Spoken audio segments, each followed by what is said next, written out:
If you own real estate in Shaw Howard area, then this December Market Insight is just for you.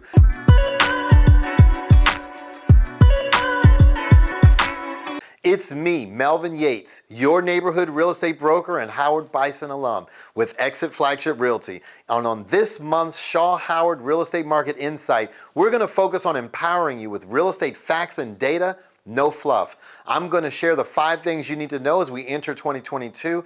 Plus, I'll give you some of the national data and explain exactly how that's affecting us on a local level. Now, don't forget that my office has over 160 awesome realtors serving clients like you in DC, Maryland, and Virginia, and we would love to help you put a real estate game plan together. Now for the numbers. This month, the average sales price in the Shaw Howard area is $848,938. That's a 2.3% decrease over the last 12 months and a 3.5% decrease over the last 30 days.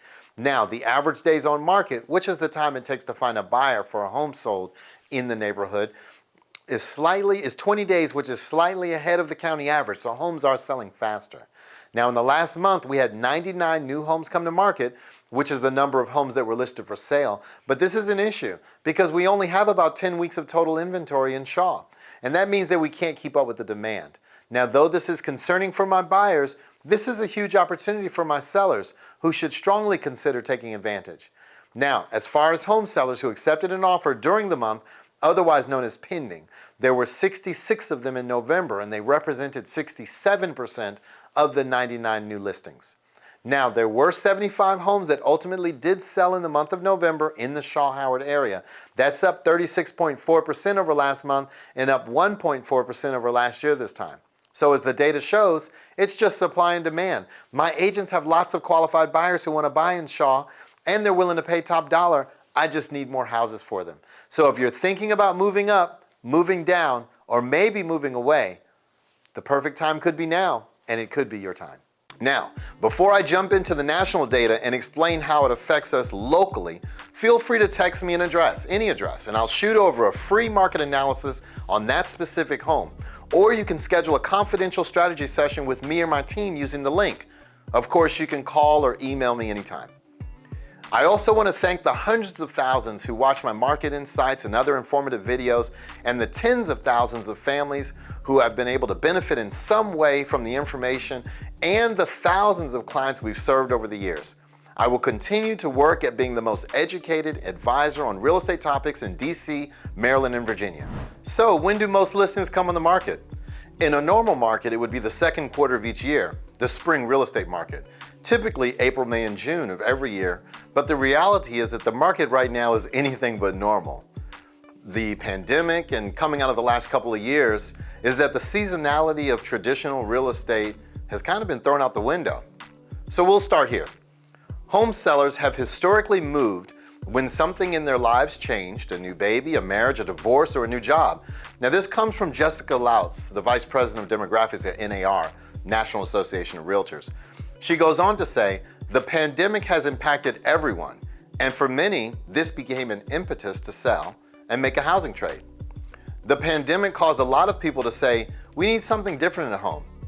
Now it goes on to say the pandemic likely spurred occupants to shorten their home stay as tenure in the home decreased from 10 years to 8 years.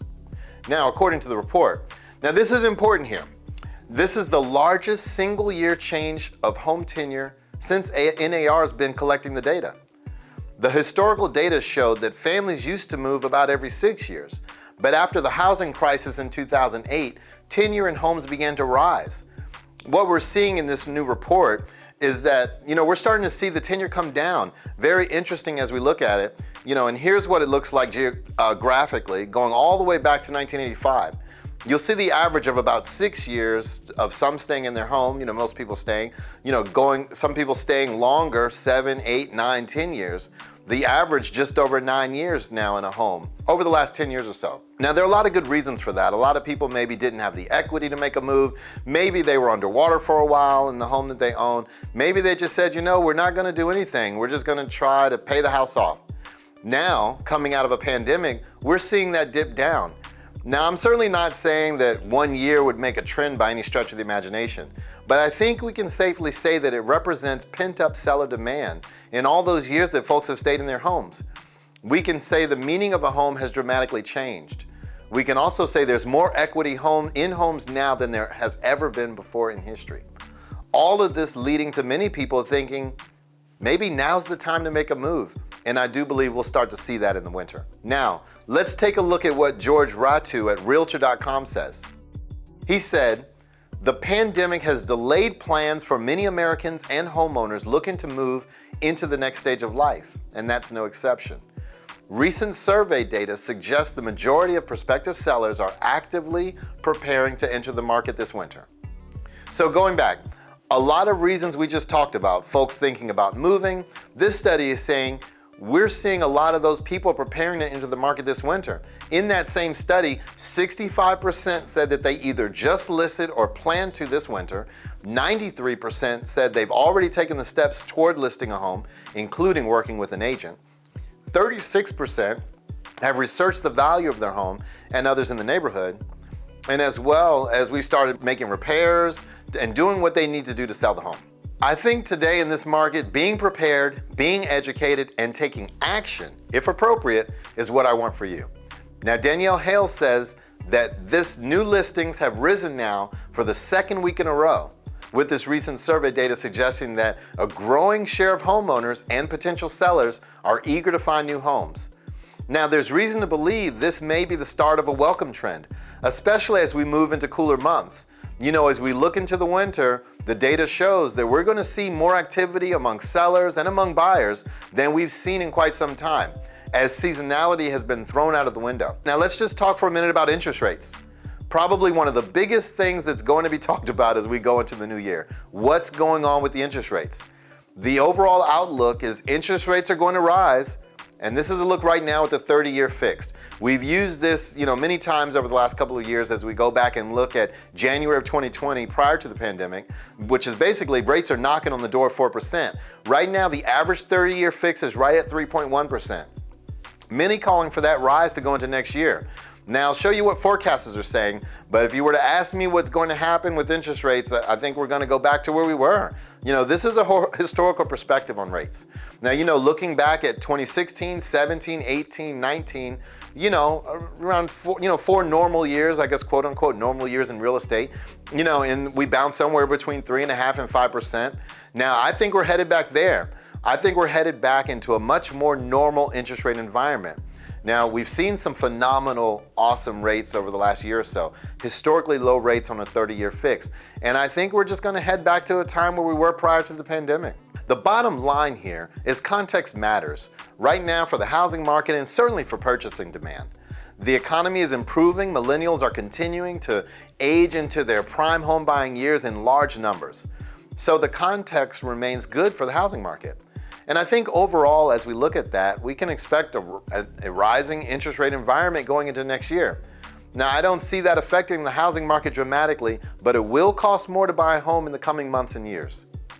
Now, before we close, I'll quickly share some mortgage rate projections. This is an outlook from the four leading providers that we follow: Fannie Mae, Freddie Mac, MBA, which is Mortgage Brokers Association, NAR, as I mentioned earlier, National Association of Realtors. And what they're saying, sometime between the middle and the end of next year, forecasting between 3.5% and 4% in the average 30-year fix. So it is definitely going to cost more, I think. Now, you should expect interest rates to rise. And I don't have a crystal ball to say exactly what the interest rates are going to be. But as you can see, and I think we should all expect rising interest rate environment, and I'll continue to educate you as we go into the new year. Now, this next graphic is a home price forecast for 2022. Now, a lot of people are saying what's going on, what's going to happen next year to housing. I'm concerned. I'm concerned that, here we go again, all of that. Forecasters are calling for a 5.1% on average on housing appreciation. And you see anywhere from 7.5% to almost 3% appreciation on the low side. Now, this is a direct nod to seeing how more inventory will come into the market. The price will always be dictated by supply and demand in any market. Now, the other question that starts to come up and is on people's minds, at times, is the housing market going to crash? I'm concerned about what I've seen and forbearance and all the things that we know have happened in the real estate market. But the bottom line here is that housing sales are forecasted to increase this year and perform very well again in 2022. I want to remind you that last year in 2020, we sold 6.5 million homes in this country. And we're forecasted to sell more than that this year and even more than that next year. You know, which basically leading for the past 2 years, phenomenal years in the real estate market and a very, very good next year as well. Now, the slide shows you just where we are in the real estate market based on monthly inventory in the extreme seller's market that we're in. Thinking about selling your home, there's literally never been a better time. And I know I sound like a broken record, but this graphic just underscores it and underscores it going all the way back to 1999. You know, what does the market look like? And it's been a great seller's market for those who have decided to sell. Now, you know, the last question that I'll kind of address on these slides is that if you're a buyer saying, you know, I don't know if I want to buy at the top of the market. You know, when you look at price appreciation, it's certainly not at the top of the market, but I know that it may feel that way. For my sellers out there, if you're saying, if we sell, we're going to have to pay more for another home. That's why I've laid out the appreciation forecast, so you can see for yourself. Pay attention to the data. Now, you know the best time to buy a home is this year, and the best time to buy a home, the next best time rather, is right now. You know, and this was a survey done by the Home Price Expectation Survey. You know, based on this year, all the way forward to 2026, buying a home, average price home, you know, what appreciation is at stake by buying now versus not buying now? $111,000, just over $111,000 in real appreciation over the next 5 years. So as a buyer, helping you see what's at stake is part of my job. Now, I know you guys are seeing things in the news and hearing things from friends and family.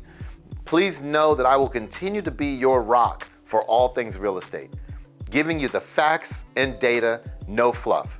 So if you're thinking about moving up, moving down, or maybe moving away, your time could be now. Feel free to text me an address and I'll shoot over a free market analysis on that specific home, or you could schedule a confidential strategy session with me or my team using the link. Of course, you can call or email me anytime. Thanks.